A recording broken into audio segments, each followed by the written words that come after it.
Good morning, ladies and gentlemen. And before I begin, I would like to say Ken is in his 99th year, as you know now. I meet him for lunch once a week, and we go to the same place, like Darby and Joan. We go off to Gleason's in Booterstown. And during the course of the lunch, I'm just waiting to see who in the restaurant is going to come. And usually it's a lady of indeterminate age who will be bold enough to come over and say, "Excuse me, I'm sorry for disturbing you, but I just had to shake your hand." Now that happens every week I'm with him, so I'm presuming it happens every day. One day it was slightly different. As we got up to leave, Ken's path was blocked, and a young man, I'd say he was around 24, jumped to his feet, took the chair away which was blocking Ken's path, and Ken said, "Thank you very much." And the young man turned to Ken Whittaker and said, "Oh no, Dr. Whittaker, it's you who I should thank." And I thought that was fantastic. Whatever about the lady of indeterminate age like myself, that a young boy would have that in him to know that this man was somehow special. Just a little start before I start. I normally do not have notes, no more than Fergal, but on this occasion I think it is very important that I do have notes, because this is really, I suppose, the first public speech, or talk, should I say, on Ken Whittaker that I really have given. I've done a lot of interviews over the course of when the book was published, of course, but a lot of them were I felt, quite superficial. I presume there's possibly not one politician here in the audience today, and maybe perhaps with what I'm about to say with very good reason. But it is important that I stick to some kind of a paper. Is that okay? Can I be heard? I can. No. Was it better before? Sorry? Don't hear. No, just talk again. 1, 2, 3. Oh, yes. As we approach the centenary commemorations for 1916, it is fitting to recall that 1916 also commemorates the centenary birth of another patriot, one who led a revolution of another kind. T.K. Whittaker's life of public service parallels the history of the modern Irish state, in whose economic, social, educational, political and cultural evolution he played a pivotal role. I'm sure that the theme of this year's MacGill Summer School, Ireland at the Crossroads, might well bring a wry smile to Ken Whittaker's face, having witnessed, averted and managed many such crossroads throughout his long life of public service. Indeed, many issues open for discussion here during the course of the week, from unstable governance, upgrading the technical and managerial skills of politicians and public servants, the future of rural Ireland, the formulation of a visionary national development plan. Not sure he'd have liked the word visionary. Such topics for Ken Whittaker must surely resonate with the phrase "plus ça change, plus c'est la même chose." From a modest background in Rostrevor, County Down, at the age of 6, Ken Whittaker's family moved south to the town of Drogheda, where at the local Christian Brothers school his potential was first nurtured. Unable to pursue a preferred medical career due to family financial constraints, in 1934 his footsteps led him to a career in the civil service, entering at the basic clerical officer grade. There his talent broke through predictive promotional convention, and his record rise through the ranks, unequalled to this day, saw him at 39 years of age become Secretary of the Department of Finance in 1956. Against a background of economic stagnation, rampant emigration, lack of entrepreneurial spirit, and an atmosphere of national despondency, motivated, as he modestly told me, by a sense of anxiety and urgency about Ireland's economic and political future, and to make some positive contribution towards the betterment of the people. With the help of a willing band of acolytes, he devised economic development, a blueprint for the economic regeneration of the country. Detailed, meticulous, and practical, written in a style and in a language aimed at the ordinary citizen as much as at politicians, economic development offered a radical remedy. The replacement of non-productive by productive capital expenditure, the introduction of free trade, and an end to the isolation and protectionism of a previous era.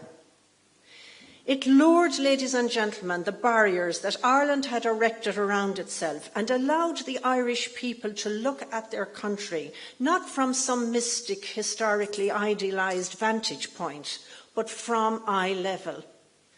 And above all, economic development offered hope and a way out of the economic quagmire in which Ireland and its people were fast bound. Economic development and the first programme of economic expansion, which was derived from it, led to a period of unparalleled growth and optimism. And I think it is perhaps of interest to note that economic development was undertaken on a totally voluntary basis. Ken Whittaker and his team, working outside office hours, on their own time, without any notion or expectation of monetary or promotional recompense, but simply because it was needed to be done. I think you'll have to agree, in this age of entitlement, top-ups and bonuses, such civic-minded motivations seem sadly, somehow, anachronistic. As Secretary of the Department of Finance, Ken Whittaker left his imprint in many relevant ways. In 1957, for example, his concern, and I quote, that the variety and difficulty of administrative problems have so increased and the tools and techniques for solving them have so developed as to render administration more than ever a science. This led to the establishment of the Institute of Public Administration to cater for the educational, research, development and training needs in the public service.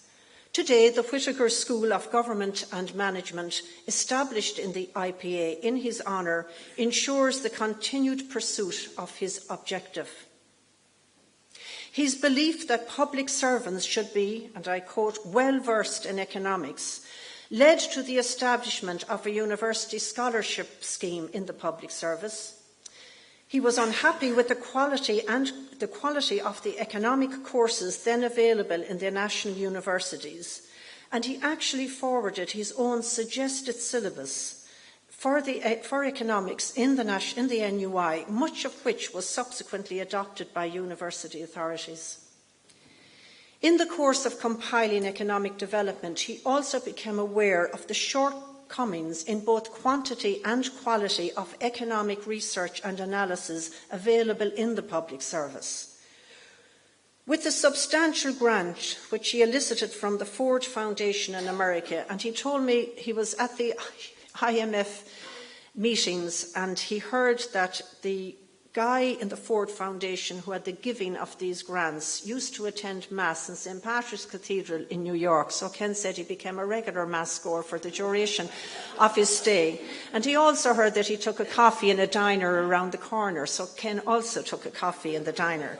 And the result was that for a substantial grant, I think it was 200,000 American dollars, which he elicited from the Ford Foundation, the Economic and Social Research Institute was founded in 1960.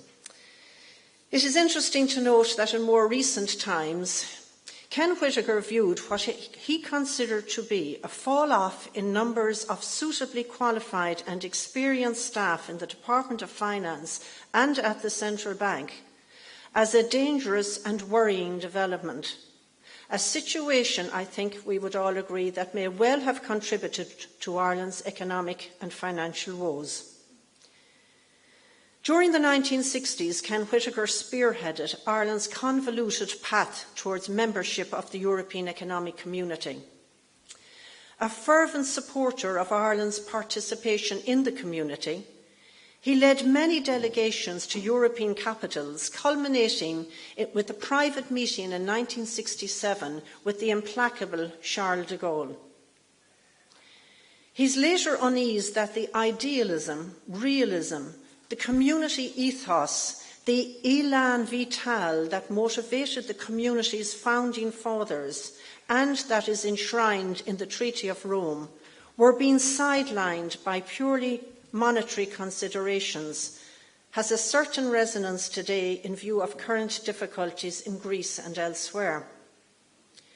Regarding the European monetary system, it is also interesting to note Ken Whitaker's less than enthusiastic reaction to Ireland's abandonment of sterling in 1979, a move which he then, perhaps prophetically, described as being a quixotic gesture. In 1969, Ken Whitaker was appointed Governor of the Central Bank at a critical time in the bank's development. On his appointment, he gave notice that the bank would be, and I quote, the warning light, and that it also might well have unpalatable things to say in the future.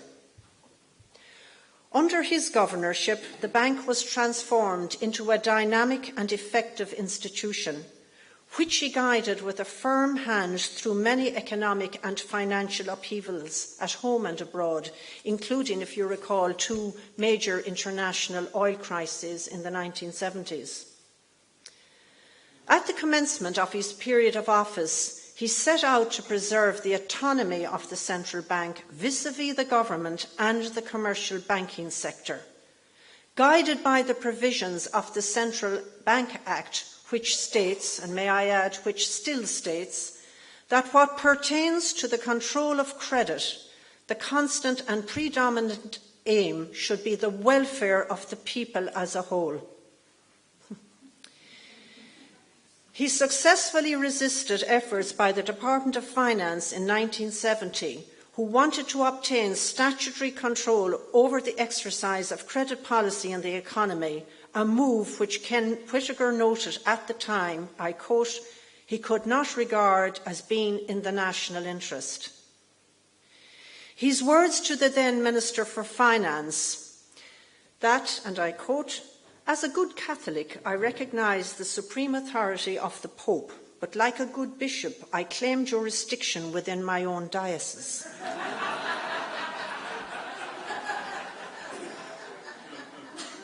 Was more seriously followed by his ultimatum that if the minister pursued the matter, then he would have no alternative but to resign as governor. And this, of course, subsequently ensured that credit policy remained under central bank control.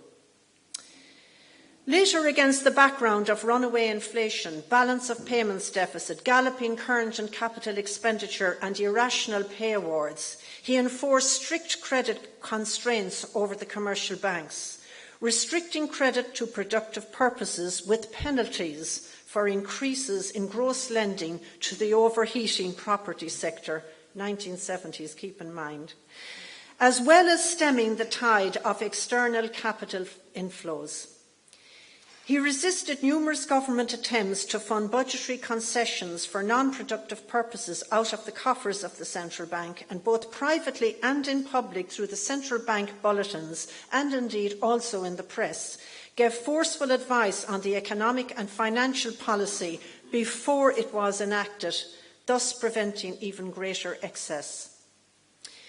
In the area of regulation and supervision, under Ken Whitaker's governorship, the central bank's control over the Irish banks evolved and strengthened.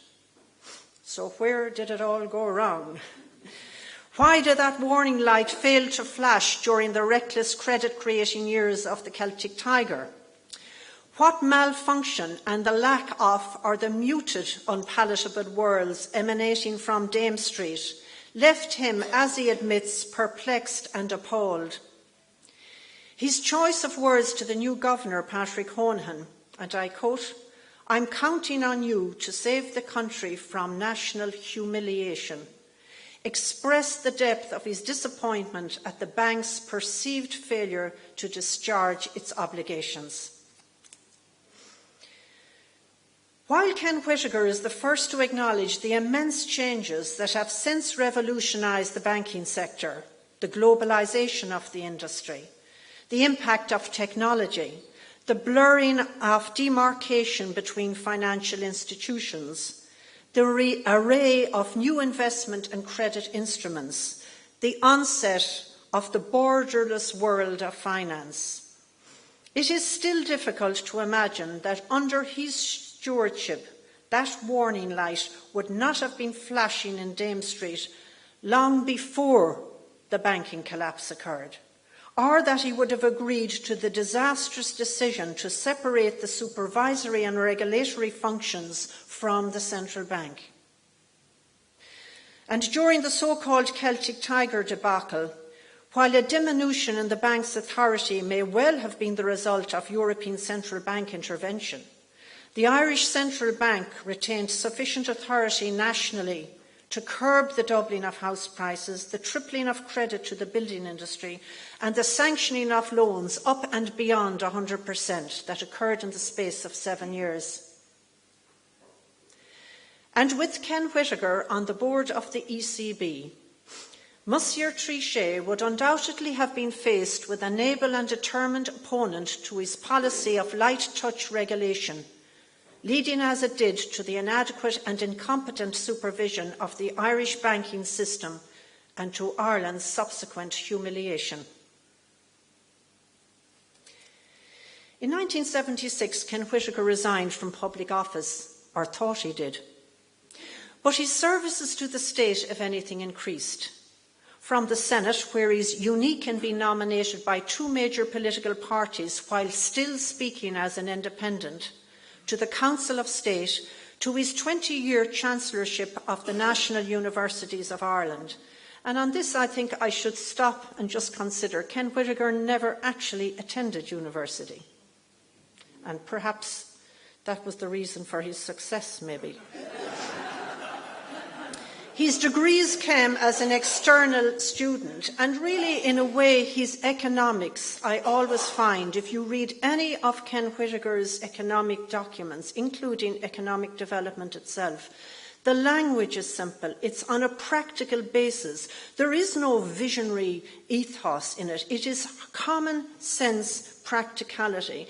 And I think myself that in a way that he wasn't part of that rare academe atmosphere, that it reflected in how he put his policies, his economic policies into effect and how he formulated them. That is just my own take on that. It may not be wrong.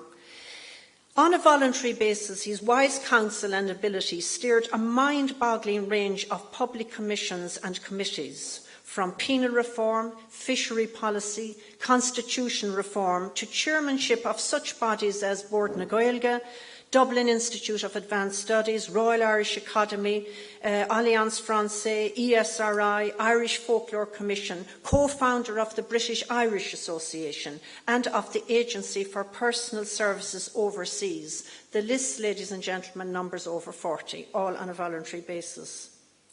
His contribution to national and international debate on a range of topics, from economics to salmon conservation, is evidenced by the hundreds of articles and speeches he compiled and delivered after his official retirement from public office right up to 2008. But perhaps the most surprising aspect of his public service I discovered was the seminal behind-the-scenes role he played between 1967 and 1997 in the search for peace in Northern Ireland. As Dr. Maurice Hayes testified, when everyone else, ministers, soldiers, civil servants, diplomats, were running around like headless chickens, Ken Whittaker stood out as a man for all seasons. Born in Northern Ireland, having a deep-set abhorrence to violence, The practical and common sense approach he brought to issues previously clouded and impeded by emotional rhetoric all mark his effort. From initiating cross-border relationships as early as the 1950s with his civil service counterparts in Northern Ireland on issues of mutual cross-border benefit from electricity supply, transport to the Erne motorway, to arranging the historic meeting between Sean Lemass and Captain Terence O'Neill in Stormont in January 1965. Despite the terrible chaos of the following decades, he never gave up on the search for peace by constitutional means. In 1969, amidst the carnage, rioting and tear gas, he wrote Jack Lynch's famous Tralee speech, which publicly and for the first time committed the Irish government to a policy of reunification by the principle of consent.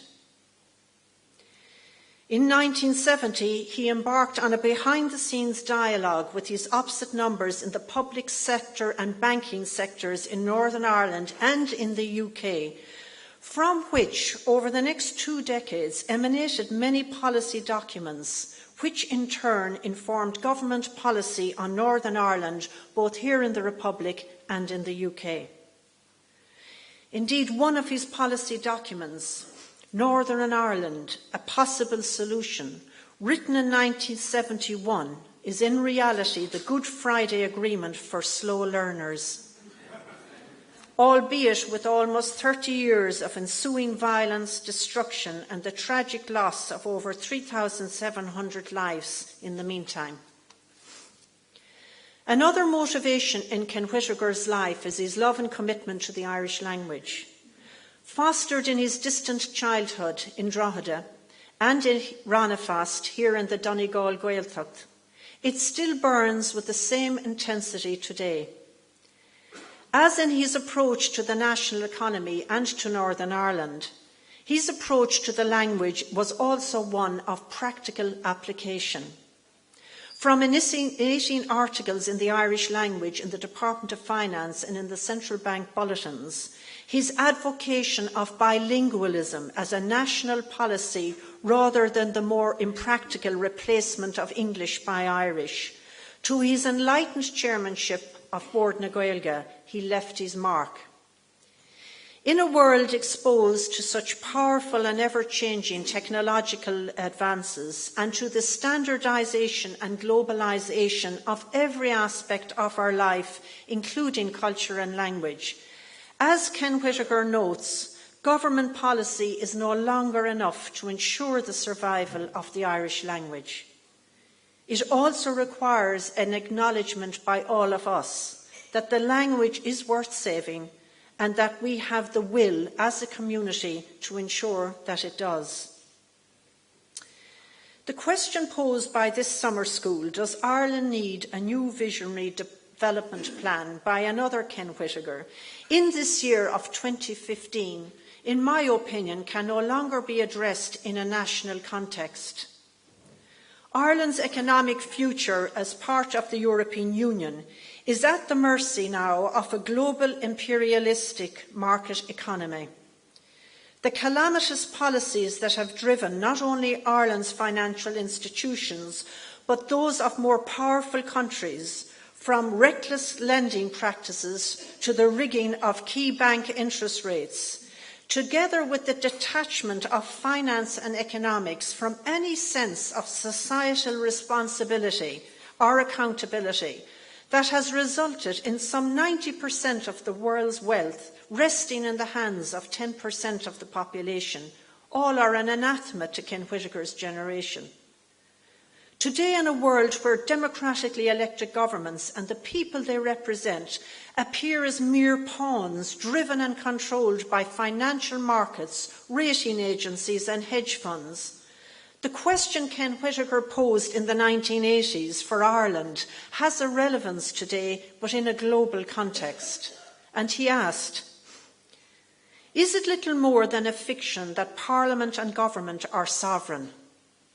Does the state's power rest precariously on day-by-day tolerance of its authority by powerful sectional interests? Are governments nowadays to be compared to the totally deaf Beethoven in his later years, just being allowed to go through the motions of conducting the orchestra while the real control is being exercised elsewhere? I suppose it's something to consider. Yes, the world indeed needs another revolutionary to turn the tide of greed and exploitation, to ensure that financial markets take some responsibility for the effect their policies have on the lives of ordinary citizens and taxpayers. And perhaps the next Ken Whitaker might well do well to be guided by the words that motivated his illustrious predecessor when he wrote, "There are values, moral and intellectual, which are higher than just mere economics. But it makes for a happier and more contented society if everybody has some basic share in wealth and well-being." In Ken Whitaker, ladies and gentlemen, we are reminded of what is best in all of us, both as a society and as individual citizens. His very presence connects us with a time and a society motivated by more caring and ethical principles. Now in his 99th year, his sense of hope, his generosity and good humour continue to burn brightly as each day brings a new interest and a new challenge. He remains sanguine about reputation, noting that if you live long enough, you would either be canonised or found out. The worst fate being found out after you're canonised.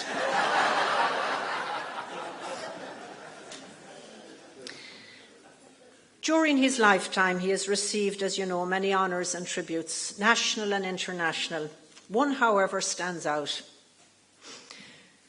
During the course of writing his biography, it became clear to me why the ordinary citizens of this country conferred the accolade Irishman of the 20th century on this former public servant.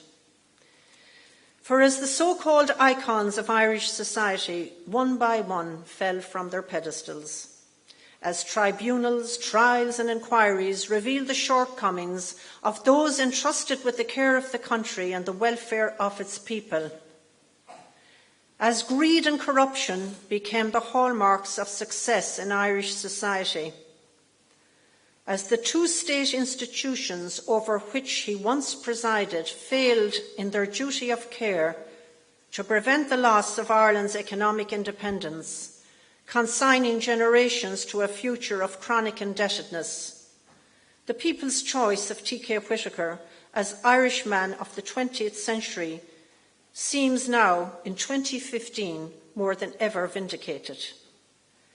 And can I just finally say that the ethos that motivated Ken Whitaker in his economic and financial undertakings on behalf of us, the Irish people, I think are best summed up in what he wrote himself.